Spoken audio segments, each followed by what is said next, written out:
Méfiez-vous des amis qui brillent beaucoup. Voici les détails de mon histoire mystique qui a failli me coûter la vie. S'il te plaît, Alicia Lotus, partage mon histoire.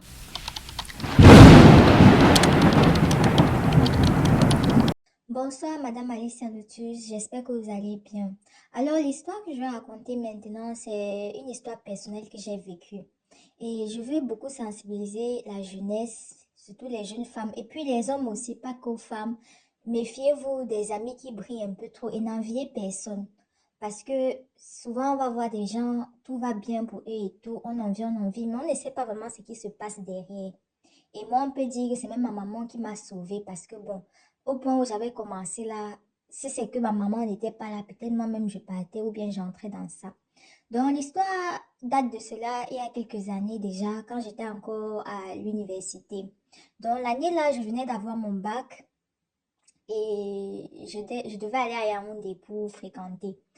Et quand je suis allée, les premiers mois, j'ai rencontré une fille dans mon université et on a tout de suite accroché. Parce que bon, le courant passait bien entre nous, donc on a commencé à marcher ensemble. Et la fille là, elle était franchement belle, Madame Alicia Lotus. Quand je dis belle là, c'est belle, très belle femme, jolie, donc toujours prête, toujours soignée, propre sur elle. Tous les professeurs du campus là, tout le monde, étudiant, professeur, flashait sur elle. Donc c'est-à-dire que c'est comme si elle était un aimant, elle attirait seulement les hommes. Et c'est comme ça qu'elle était toujours bien habillée, toujours propre. Et puis, moi, de mon côté, je faisais toujours l'effort de me laver, d'avoir mes petits habits aussi propres, petites chaussures et tout, vous voyez. Mais bon, elle, c'était un autre niveau. On marchait ensemble parce que c'était aussi une fille assez intelligente, malgré sa beauté. Parce que certaines personnes sont belles comme ça, mais il n'y a rien dans la tête. Mais elle, elle était belle. En même temps, elle avait, bref, vous voyez un peu, elle était très intelligente. Donc, c'est comme ça qu'avec elle, on sortait pratiquement chaque week-end. On sortait chaque week-end.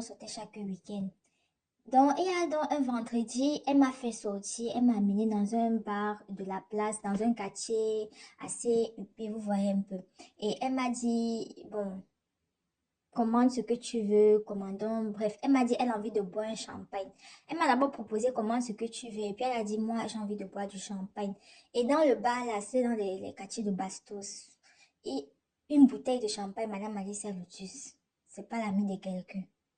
C'est dans les 50 000 en montant, 70 000. Donc c'est comme ça qu'on a commencé à prendre. Et toi, elle a dit non, t'inquiète, je vais gérer. J'ai dit que maman, là où tu dis que tu vas gérer, là, sache que moi, vraiment, je n'ai pas d'argent. Donc si tu décides d'acheter ce que tu vas acheter, on va consommer tout, mais je ne pourrais pas faire moitié-moitié avec. Elle m'a dit non, t'inquiète pas. C'est comme ça qu'on a bu, Madame Alicia, et commandait, on buvait, on mangeait et tout. Après, dans le moment de payer la facture, la dame dit avec la notice, je vois 100 000 francs CFA sur la notice. Dans mon cœur, j'ai seulement dit, aïe maman. Et ma copine, elle, ça n'a pas dérangé. Elle a sorti les billets de 10 000 déposés, payés jusqu'à ajouter même le pourboire à la service. J'ai dit, ah maman. Dans mon cœur, j'étais seulement là, je disais, waouh, ça c'est ma copine. Donc je sais pas, en même temps, j'avais un côté un peu, je veux pas dire si c'est l'envie, bref, il y avait l'admiration, un peu d'envie, mais comment est-ce qu'elle fait tout ça. Mais en même temps, je suis moi assez tranquille, seulement dit, ça c'est ma copine. Donc, ça faisait déjà pratiquement un an qu'on se connaissait, vous voyez un peu. Et bon, on habitait à l'époque dans des chambres séparées. Mais pour la nouvelle rentrée, on a décidé d'aménager ensemble. Donc, j'ai vu mes parents, j'ai expliqué à mes parents que moi, je veux aménager avec elle. Et mes parents, bon, ce sont des personnes qui ne dérangent pas. Ils m'ont dit, ok, si tu vas aménager avec elle, il faut moins qu'elle vienne à la maison, histoire de voir si c'est que, oui, qu'on puisse connaître la personne, s'il y a jamais il y a un problème et tout. J'ai donc dit, ok, il n'y a pas de souci. Elle est venue, elle a vu mes parents, tout s'est bien passé et tout. Mes parents ont donné leur approbation. Voilà, on a donc commencé à habiter ensemble. Et je vous assure, à la maison, c'est vrai, j'essayais quand même de faire des petits trucs, genre payer des choses, la nourriture, mais on peut dire que sur 100% des tâches, elle gérait 85%, moi je gérais le reste des 15%. Donc c'est vraiment elle qui faisait tout à la maison, côté financièrement. Et en même temps, elle ramenait toujours beaucoup les hommes à la maison. Vous pouvez voir, en une semaine, elle a peut-être ramené 10 hommes et tout. Mais bon, moi, je restais aussi tranquille. Bon, c'était sa vie, je la jugeais pas. Donc, c'est comme ça on a cohabité ensemble pratiquement pendant près de 9 mois. Et après, un soir, pendant que je suis en train de regarder la télé, elle vient, elle me dit, écoute, Vanessa, je t'aime bien et je t'aime beaucoup. Et je sens que tu as envie d'être comme moi. Quand m'a dit ça, j'ai dit, bon, comme toi, c'est vrai, mais bon, là, c'était dans ma tête, je me disais, ah, pourquoi est-ce qu'elle me dit ça? Elle me dit, tu as envie d'être comme moi. Est-ce que tu vas avoir l'argent comme moi? Est-ce que tu veux être indépendante financièrement comme moi? Et tout. Je lui ai dit que oui, maman, dis-moi, je veux aussi. Et quand j'ai dit ça, elle m'a donc dit, comme tu vois, je vais te dire, mais je veux pas que tu t'affoles et tout. Moi, à l'époque, j'ai vu un monsieur qui a fait un lavage au niveau de mon, je vais dire poitou, je crois que vous comprenez un peu l'expression poitou. Donc, elle dit que le monsieur a fait un lavage au niveau de son poitou et que avec ça, donc, lorsqu'elle dort avec un monsieur, un homme, c'est un peu comme si elle aspirait toutes ses chances et du monsieur. Et c'est comme si elle prenait l'âme ou bien l'esprit du monsieur et envoyait ça de l'autre côté. Parce que apparemment, lorsqu'elle a lavé comme ça, elle appartenait à une sorte de loge. Donc, ce qui fait que à chaque fois qu'elle a les rapports avec un homme, c'est comme ça qu'elle envoie toutes les chances et l'esprit de l'homme du côté des loges. Et puis, tu dors avec des hommes, plus tu envoies, plus tu reçois de l'argent. Et quand elle m'a dit ça, ça a un peu fait un sens parce que c'est vrai, je vous ai dit, elle ramenait souvent près de 10 hommes par semaine et c'était tous les hommes différents. Parfois, je me disais que, mais toi-même aussi, maman, je sais que tu aimes faire, mais calme-toi doucement. Donc, elle me dit que c'est comme ça que ça se passe et que c'est très facile. Ça ne te coûte rien. Tu fais juste comme ça et tout. Quand elle m'a dit ça, j'ai dit, écoute, je vais réfléchir. Donne-moi du temps. Je vais réfléchir et puis je vais te donner mon avis. C'est comme ça que 3 mois se sont écoulés jusqu'à ce qu'on a fini la deuxième année. Et j'avais parlé de ça à ma maman. Je suis allée voir ma maman. J'ai dit à ma maman, écoute, voilà ma copine.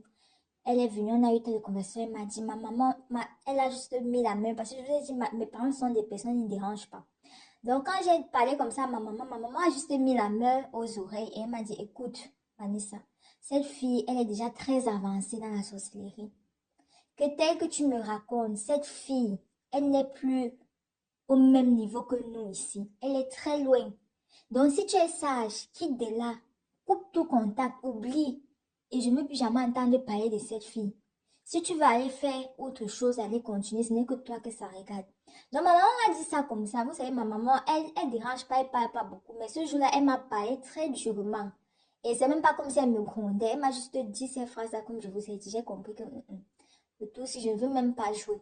Donc, après 3 mois là, elle est venue me revoir, ma copine encore, me demander, écoute, 3 mois sont déjà écoulés, tu n'as pas toujours rien dit. Qu'est-ce que tu en penses de la proposition? Je lui ai dit que maman, non, je ne suis pas prête pour ça. Je ne peux pas encore, je ne te juge pas, je comprends. Et puis sache que ton secret, il est bien gardé avec moi, tu me connais. Mais moi, je ne peux pas faire ça. Et quand j'ai dit comme ça, c'est comme ça, j'ai donc déménagé par la suite. Quand on a fini la deuxième année, j'ai même quitté l'université parce que j'ai dû me réinscrire. Donc, tel que ma maman m'a dit, il fallait que je coupe tout contact. Ce qui a fait que je me suis réinscrite pour la troisième année dans une autre université. Bon, j'ai coupé le contact avec elle. Donc, voilà l'histoire. C'est pour que vous compreniez que tout s'équilibre. Je vous dis que la fille là, oh, vraiment faites attention. Faites attention. Et elle a même été gentille. Elle ne veut pas savoir tenter quelque chose contre moi. Parce qu'elle m'a, en autre maudit son secret comme ça. Donc, bon, vraiment, faisons attention. Les gens qui brillent beaucoup là, c'est pas parce que non. Il y a souvent des trucs derrière qui se passent. Je vous dis merci, Madame Alicia. Et j'espère vraiment que la vidéo va aider d'autres personnes. Alors la famille, j'espère vraiment et je le souhaite que tu as écouté l'histoire de la sœur dans les moindres détails. Parce que comme j'ai l'habitude de dire, ça peut te sauver la vie. Il y a certaines choses ici dehors que quand tu écoutes, tu te dis que c'est quand ça t'arrive que non seulement tu comprends que ça peut exister. C'est quand ça t'arrive que non seulement tu comprends que dans les histoires que j'écoute souvent comme ça là dehors, ce n'est pas qu'on invente, ce n'est pas que, hey! Maintenant qu'il y a même certains de mes abonnés qui me donnent la permission de publier avec les voix et de modifier ça avec l'intelligence artificielle, vous allez confirmer ici là que quand je vous dis tout le temps, faites un tour sur la playlist d'histoire vraie mystique là, ce n'est pas pour vos beaux yeux, ce n'est pas pour faire un genre, vous allez comprendre. Hey! A dit qu'il y a certaines personnes que tu vois souvent comme ça, tu te regardes, tu dis que Qu'est-ce que moi j'ai fait à Jesus pour que lui me laisse au niveau-ci? Et pourtant, chacun sait ce qu'il fait. Et pourtant, quand tu dors là, d'autres ne dorment pas. C'est d'abord de ça qu'il s'agit. Soyons prudents, prions sans cesse parce que le dehors est miné. N'hésite pas à t'abonner. Toi qui regardes toujours par la fenêtre, là, je vais bientôt fermer ça. Ça te coûte quoi, maman? Tu mets seulement le like comme ça, piou. Ne serait-ce que pour le racontage, les heures de montage et tout ce qui part avec. Et qui est... Merci à tous ceux qui le font. On se dit à très bientôt pour une prochaine vidéo. Un bonjour, un bonsoir en fonction de ton fuseau horaire. Merci.